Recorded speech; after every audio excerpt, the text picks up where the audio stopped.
आप सभी को नमस्कार। राधे राधे, कृष्णा कृष्णा। आज हम पढ़ने वाले हैं चीफ की दावत कहानी, जिसके लेखक हैं विष्णु साहनी जी। और जो चीफ की दावत है 1956 में 1956 में इसका प्रकाशन हुआ था, जो व्यंग्य शैली में है।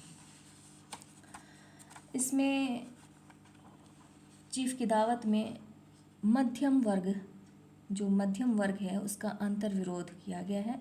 मानसिकता, क्षुद्र अवसरवादिता को प्रदर्शित करना, इसमें यही दिखाया गया है। बुजुर्ग पीढ़ी के प्रति नई पीढ़ी की घटिया सोच, मानसिकता एवं असम्मान के भाव को उजागर इसमें किया गया है।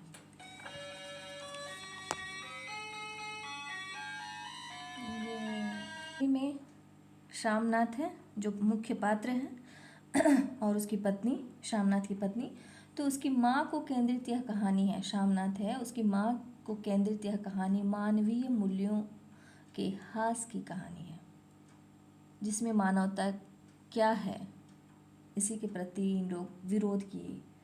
तो जिसमें माँ पुत्र के लिए एक समस्या बन गई है, जो समस्या होनी नहीं चाहिए, इसमें माँ पुत्र के लिए एक समस्या बन गई है। पुरातन पीढ़ी के प्रति नई पीढ़ी की मूल्यहीनता, क्षुद्र अवसरवादिता, स्वार्थपरता की कहानी इसमें दर्शाई गई है। अब हम शुरू करते हैं चीफ की दावत। आज मिस्टर शामनाथ के घर चीफ की दावत थी। शामनाथ और उनकी धर्मपत्नी को पसीना पोंछने की फुर्सत न थी। पत्नी ड्रेसिंग गाउन पहने, उलझे हुए बालों का जूड़ा बनाए, मुंह पर फैली हुई सुर्खी और पाउडर को मले, और मिस्टर शामनाथ सिगरेट पर सिगरेट फूंकते हुए चीज़ों की फहरिस्त हाथ में थामे एक कमरे से दूसरे कमरे में आ जा रहे थे। दोनों एक दूसरे लोग, मतलब दोनों पति पत्नी दोनों। आखिर 5 बजते बजते तैयारी मुकम्मल होने लगी। कुर्सियाँ, मेज, तिपाइयाँ, नैपकिन, फूल सब बरामदे में पहुँच गया। ड्रिंक का इंतज़ाम बैठक में कर दिया गया। अब जो भी है, घर का जो फालतू सामान है अलमारियों के पीछे और पलंगों के नीचे छिपाया जाने लगा। तभी शामनाथ के सामने सहसा एक अड़चन खड़ी हो गई। माँ का क्या होगा? इस बात की ओर न उनका और न उनकी कुशल गृहिणी का ध्यान गया था। मिस्टर शामनाथ श्रीमती की ओर घूमकर अंग्रेजी में बोले, माँ का क्या होगा?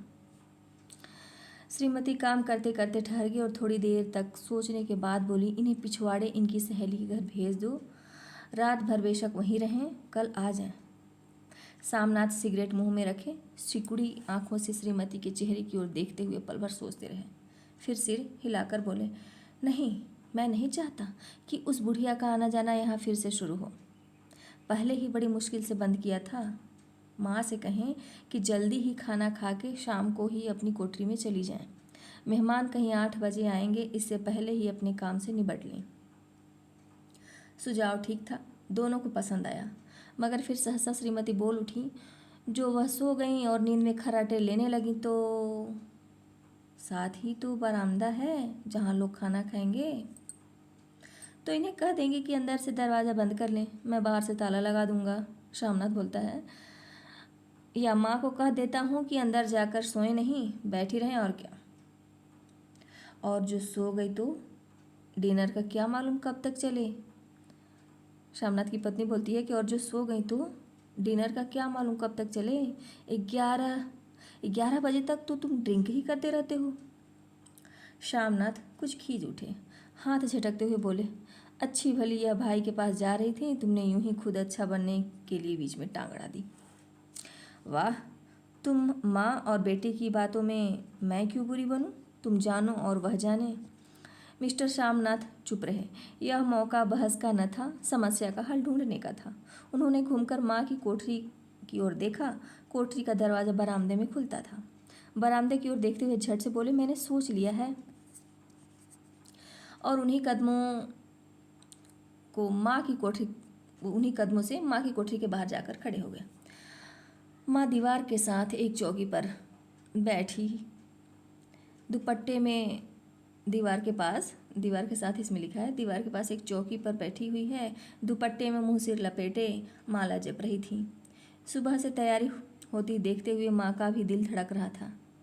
बेटे के दफ्तर का बड़ा साहब घर पर आ रहा है, सारा काम सुबीते से चल जाए। माँ, आज तुम खाना जल्दी खा लेना, मेहमान लोग 7:30 बजे तक आ जाएंगे। माँ ने धीरे से मुंह पर से दुपट्टा हटाया और बेटे को देखते हुए बोला, आज मुझे खाना नहीं खाना है बेटा। तुम जो जानते हो, मांस मछली बने तो मैं कुछ नहीं खाती। जैसे भी हो अपने काम से जल्दी निपट लेना। अच्छा बेटा, माँ कहती अच्छा बेटा।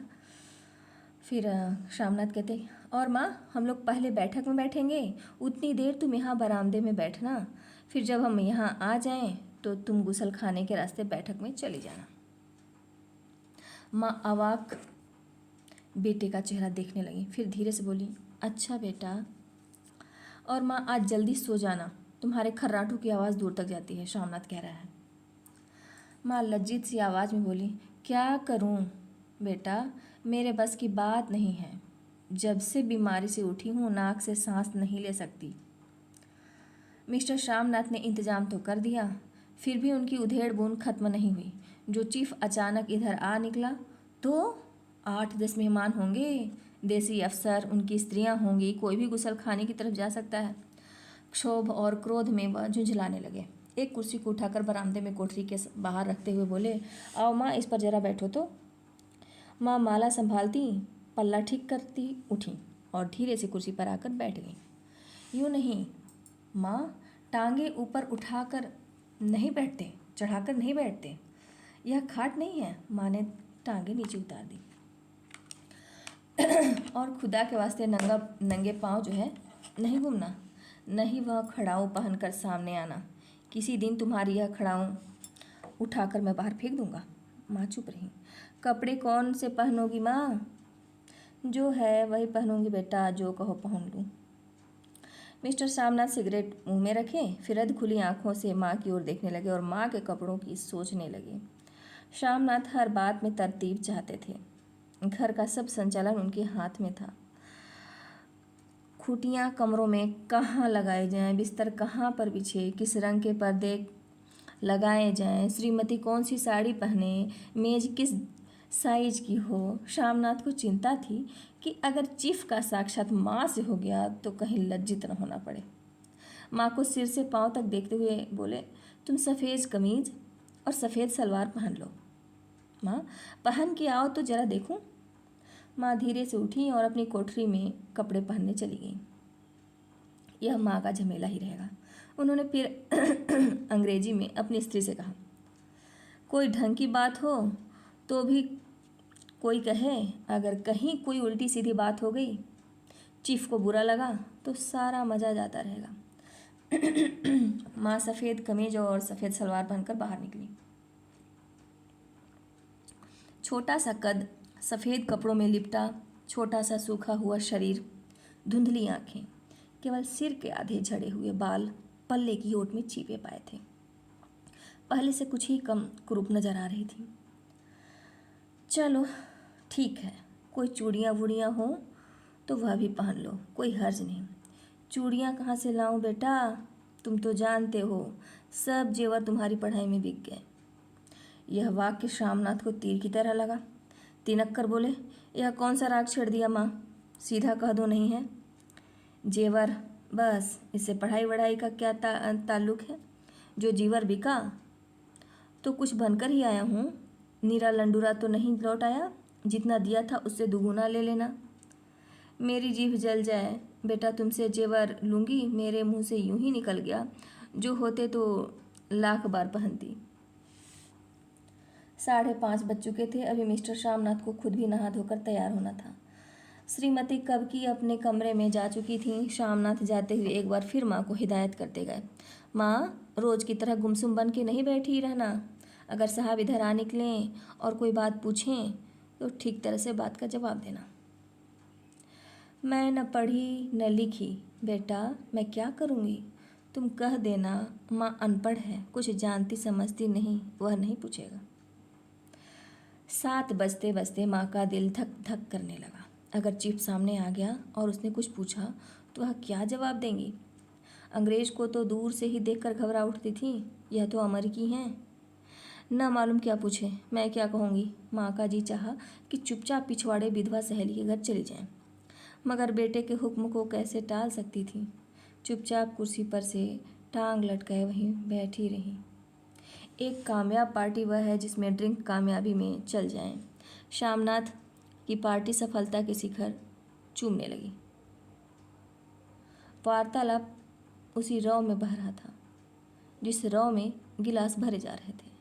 कहीं कोई रुकावट न थी, कोई अड़चन न थी। साहब को विस्की पसंद आई थी। मेम साहब को पर्दे पसंद आए थे। सोफ़ा कवर का डिज़ाइन पसंद आया था। कमरे की सजावट पसंद आई थी। इससे बढ़कर क्या चाहिए। साहब तो ड्रिंक के दूसरे दौरे में ही चुटकुले और कहानियाँ कहने लगे थे। दफ्तर में जितना रोब रखते थे, यहाँ पर उतने ही दोस्त परवर हो रहे थे। और उनकी स्त्री काला गाउन पहने, गले में सफ़ेद मोतियों का हार, सेंट और पाउडर की महक से ओत प्रोत कमरे में बैठी सभी देसी स्त्रियों की आराधना का केंद्र बनी हुई थी।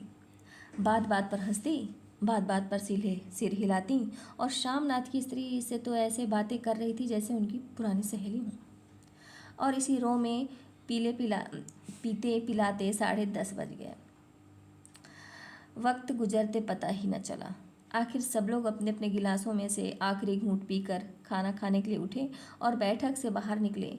आगे आगे शामनाथ रास्ता दिखाते हुए, पीछे चीफ और दूसरे मेहमान। बरामदे में पहुंचते ही शामनाथ सहसा ठिठक गए। जो दृश्य उन्होंने देखा उससे उनकी टांगें लड़खड़ा गईं और क्षण भर में सारा नशा हिरन होने लगा। बरामदे में ऐन कोठरी के बाहर माँ अपनी कुर्सी पर ज्यों की त्यों बैठी थीं, मगर दोनों पांव कुर्सी की सीट पर रखे हुए और सिर दाएं से बाएं और बाएं से दाएं झूल रहा था, और मुंह में से लगातार गहरे खर्राटों की आवाज़ें आ रही थीं। जब सिर कुछ देर के लिए टेढ़ा होकर एक तरफ को थम जाता तो खर्राटे और भी गहरे हो जाते, और फिर जब झटके से नींद टूटती तो सिर फिर दाएं से बाएं झूलने लगता। पल्ला सिर पर से खिसक आया था और माँ के झरे हुए बाल आधे गंजे सिर पर अस्त व्यस्त बिखर रहे थे। देखते ही शामनाथ क्रुद्ध हो उठे। जी चाहा कि माँ को धक्का देकर उठा दें और उन्हें कोठरी में धकेल दें, मगर ऐसा करना संभव न था। चीफ और बाकी मेहमान पास खड़े थे। माँ को देखते ही देसी अफसरों की कुछ स्त्रियां हंस दीं कि इतने में चीफ ने धीरे से कहा, पुअर डियर। माँ हड़बड़ा के उठ बैठी। सामने खड़े इतने लोगों को देखकर ऐसी घबराई कि कुछ कहते न बना। झट से पल्ला सिर पर रखती हुई खड़ी हो गईं और ज़मीन को देखने लगी। उनके पांव लड़खड़ाने लगे और हाथों की उंगलियां थर-थर कांपने लगीं। माँ, तुम जाके सो जाओ, तुम क्यों इतनी देर तक जाग रही थी। और खिसियाई हुई नज़रों से शामनाथ चीफ के मुंह की ओर देखने लगे। चीफ के चेहरे पर मुस्कुराहट थी। वह वहीं खड़े खड़े बोले, नमस्ते। माँ ने झिझकते हुए अपने में सिमटते हुए दोनों हाथ जोड़े, मगर एक हाथ दुपट्टे के अंदर माला को पकड़े हुए था, दूसरा बाहर। ठीक तरह से नमस्ते भी न कर पाई। शामनाथ इस पर भी खिन्न हो उठे। इतने में चीफ ने अपना दायां हाथ मिलाने के लिए माँ के आगे किया। माँ और भी घबरा उठी। माँ, हाथ मिलाओ। पर हाथ कैसे मिलाती? दाएं हाथ में तो माला थी। घबराहट में माँ ने बायां हाथ ही साहब के दाएं हाथ में रख दिया। शामनाथ दिल ही दिल में जल उठे। देसी अफसरों की स्त्रियां खिलखिलाकर हंस पड़ी। यूं ही नहीं माँ, तुम तो जानती हो दायां हाथ मिलाया जाता है, दायां हाथ मिलाओ। मगर तब तक चीफ माँ का बायां हाथ ही बार बार हिलाकर कह रहे थे, हाउ डू यू डू। कहो माँ, मैं ठीक हूँ, खैरियत से हूँ। माँ कुछ बड़बड़ाई। माँ कहती है, मैं ठीक हूँ, कहो माँ, हाउ डू यू डू। माँ धीरे से सकुचाते हुए बोली, हाउ डू डू। एक बार फिर कहा उठा। वातावरण हल्का होने लगा। साहब ने स्थिति संभाल ली थी। लोग हंसने चहकने लगे थे। शामनाथ के मन का क्षोभ भी कुछ कुछ कम होने लगा था। साहब अपने हाथ में माँ का हाथ अब भी पकड़े हुए थे और माँ सिकुड़ी जा रही थी। साहब के मुंह से शराब की बू आ रही थी। शामनाथ अंग्रेजी में बोले, मेरी माँ गांव की रहने वाली हैं, उम्र भर गांव में रही हैं, इसलिए आपसे लजाती हैं। साहब इस पर खुश नजर आए। बोले, सच? मुझे गांव के लोग बहुत पसंद हैं। साहब बोलते हैं, अब तब तो तुम्हारी माँ गांव के गीत और नाच भी जानती होंगी। चीफ खुशी से सिर हिलाते हुए माँ को टकटकी बांधे देखने लगे। माँ, साहब कहते हैं कोई गाना सुनाओ, कोई पुराना गीत तुम्हें तो कितने ही याद होंगे। माँ धीरे से बोली, मैं क्या गाऊंगी बेटा, मैंने कब गाया है। वाह माँ, मेहमान का कहा भी कोई टालता है। साहब से इतना रीझ से कहता है कि नहीं गाओगी तो साहब बुरा मानेंगे। साहब ने इतना रीझ से कहा है कि मतलब उस पर वो हो गए कि मतलब रीझ गए। और फिर ये बोलता है शामनाथ कि साहब ने इतना रीझ से कहा है नहीं गाओ तो साहब बुरा मानेंगे। फिर माँ कहती कि मैं क्या गाऊँ बेटा, मुझे क्या आता है। वाह, कोई बढ़िया टप्पे सुना दो, दो पत्तर अनारा दें। देसी अफसर और उनकी स्त्रियां ने इस सुझाव पर तालियां पीटी। माँ कभी दीन दृष्टि से बेटे के चेहरे को देखती, कभी पास खड़ी बहू के चेहरे को। इतने में बेटे ने गंभीर आदेश भरे लिहाज में कहा, माँ। इसके बाद हाँ या ना सवाल ही न उठता था। माँ बैठ गई और क्षीण दुर्बल लरजती आवाज़ में एक पुराना विवाह का गीत गाने लगी। हरिया नी माए हरिया नी भैणे, हरिया दे भागी भरिया है। देसी स्त्रियाँ खिलखिला के हंस उठी। 3 पंक्तियाँ गा के माँ चुप हो गई। बरामदा तालियों से गूंज उठा। साहब तालियां पीटना बंद ही न करते थे। शामनाथ की खीज प्रसन्नता और गर्व में बदल उठी थी। माँ ने पार्टी में नया रंग भर दिया था। तालियां थमने पर साहब बोले, पंजाब के गांवों की दस्तकारी क्या है। शामनाथ खुशी में झूम रहे थे। बोले, ओह बहुत कुछ साहब, मैं आपको एक सेट उन चीज़ों का भेंट करूँगा, आप उन्हें देखकर खुश होंगे। मगर साहब ने सिर हिलाकर अंग्रेजी में फिर पूछा, नहीं, मैं दुकानों की चीज़ नहीं मांगता। पंजाबियों के घरों में क्या बनता है, औरतें खुद क्या बनाती हैं। शामनाथ कुछ सोचते हुए बोले, लड़कियां गुड़िया बनाती हैं और फुलकारियां बनाती हैं। फुलकारी क्या। शामनाथ फुलकारी का मतलब समझाने की असफल चेष्टा करने के बाद माँ को बोले, क्यों माँ, कोई पुरानी फुलकारी घर में है। माँ चुपचाप अंदर गई और अपनी पुरानी फुलकारी उठा लाई। साहब बड़ी रुचि से फुलकारी देखने लगे। पुरानी फुलकारी थी, जगह जगह से उसके तागे टूट रहे थे और कपड़ा फटने लगा था। साहब की रुचि को देखकर शामनाथ बोले, यह फटी हुई है साहब, मैं आपको नई बनवा दूंगा। माँ बना देंगी। क्यों। माँ, साहब को फुलकारी बहुत पसंद है, इन्हें ऐसी ही एक फुलकारी बना दोगी ना। माँ चुप रही, फिर डरते डरते धीरे से बोली, अब मेरी नज़र कहाँ है बेटा, बूढ़ी आंखें क्या देखेंगी। मगर माँ का वाक्य बीच में तोड़ते हुए शामनाथ साहब को बोले, वह ज़रूर बना देंगी। शामनाथ साहब से बोलता है कि वह ज़रूर बना देंगी, आप उसे देखकर खुश होंगे। साहब ने सिर हिलाया, धन्यवाद किया और हल्के हल्के झूमते हुए खाने की मेज़ की ओर बढ़ गए। बाकी मेहमान भी उनके पीछे पीछे हो लिए। जब मेहमान बैठ गए और माँ पर से सबकी आंखें हट गईं, तो भी माँ धीरे से कुर्सी पर से उठी और सबसे नज़रें बचाते हुए अपनी कोठरी में चली गई। मगर कोठरी में बैठने की देर थी कि आंखों से छल छल आंसू बहने लगे। वह दुपट्टे से बार बार उन्हें पोंछती, पर वह बार बार उमड़ आते, जैसे बरसों का बांध तोड़कर उमड़ आए हों। माँ ने बहुत ज़्यादा दिल को समझाया, हाथ जोड़े, भगवान का नाम लिया, बेटे की चिरायु होने की प्रार्थना की, बार बार आंखें बंद की, मगर आंसू बरसात के पानी की तरह जैसे थमने में ही न आते थे। आधी रात का वक्त होगा। मेहमान खाना खाकर एक एक करके जा चुके थे। माँ दीवार से सटकर बैठी आंखें फाड़े दीवार को देखे जा रही थी। घर के वातावरण में तनाव ढीला पड़ चुका था। मोहल्ले की निस्तब्धता शामनाथ के घर भी छा चुकी थी। केवल रसोई में प्लेटों के खनकने की आवाज़ आ रही थी। तभी सहसा माँ की कोठरी का दरवाज़ा जोर से खटकने लगा। माँ, दरवाज़ा खोलो। माँ का दिल बैठ गया, हड़बड़ाकर उठ बैठी। क्या मुझसे फिर कोई भूल हो गई। माँ कितनी देर से अपने आप को कोस रही थी कि क्यों उन्हें नींद आ गई, क्यों वह ऊँघने लगी, क्या बेटे ने अभी तक क्षमा नहीं किया। माँ उठी और कांपते हाथों से दरवाज़ा खोल दिया। दरवाजे खुलते ही शामनाथ झूमते हुए आगे बढ़ाए और माँ को आलिंगन में भर लिया। ओ अम्मी, तुमने तो आज रंग ला दिया। साहब तुमसे इतना खुश हुआ कि क्या कहूँ। ओ अम्मी अम्मी, माँ की छोटी सी काया सिमट कर बेटे के आलिंगन में छिप गई।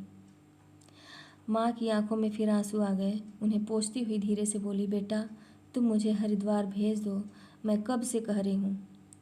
शामनाथ का झूमना सहसा बंद हो गया और उनकी पेशानी पर फिर तनाव के बल पड़ने लगे। उनकी बाहें माँ के शरीर पर से हट आईं। क्या कहा माँ? यह कौन सा राग तुमने फिर छेड़ दिया? शामनाथ का क्रोध बढ़ने लगा था। बोलते गए, तुम मुझे बदनाम करना चाहती हो ताकि दुनिया कहे कि बेटा माँ को अपने पास नहीं रख सकता। नहीं बेटा, अब तुम अपनी बहू के साथ जैसा मन चाहे रहो। मैंने अपना खाना पहन लिया, खाक पहन सब लिया, मतलब पूरा हो गया। अब यहाँ क्या करूँगी? जो थोड़े दिन जिंदगानी के बाकी हैं भगवान का नाम लूँगी। तुम मुझे हरिद्वार भेज दो। तुम चली जाओगी तो फुलकारी कौन बनाएगा? साहब से तुम्हारे सामने फुलकारी देने का इकरार किया है। मेरी आंखें अब नहीं हैं बेटा जो फुलकारी बना सकूं। तुम कहीं और से बनवा लो, बनी बनाई ले लो। माँ, तुम मुझे धोखा दे के यूँ चली जाओगी, मेरा बनता काम बिगाड़ोगी। जानती नहीं, साहब खुश होगा तो मुझे तरक्की मिलेगी। माँ चुप हो गई, फिर बेटे के मुंह की ओर देखती हुई बोली, क्या तेरी तरक्की होगी? क्या साहब तेरी तरक्की कर देगा? क्या उसने कुछ कहा है? कहा नहीं, मगर देखती नहीं कितना खुश गया है। कहता था जब तेरी माँ फुलकारी बनाना शुरू करेंगी तो मैं देखने आऊँगा कि कैसे बनाती हैं। जो साहब खुश हो गया तो मुझे इससे बड़ी नौकरी भी मिल सकती है। मैं बड़ा अफसर बन सकता हूँ। माँ के चेहरे का रंग बदलने लगा। धीरे धीरे उनका झुर्रियों भरा मुँह खिलने लगा, आँखों में हल्की हल्की चमक आने लगी। तो तेरी तरक्की होगी बेटा। माँ कहती है, तो तेरी तरक्की होगी बेटा। तरक्की यूं ही हो जाएगी। साहब को खुश रखूँगा तो कुछ करेगा, वरना उसकी खिदमत करने वाले और थोड़े हैं। तो मैं बना दूँगी बेटा, जैसे बन पड़ेगा बना दूँगी।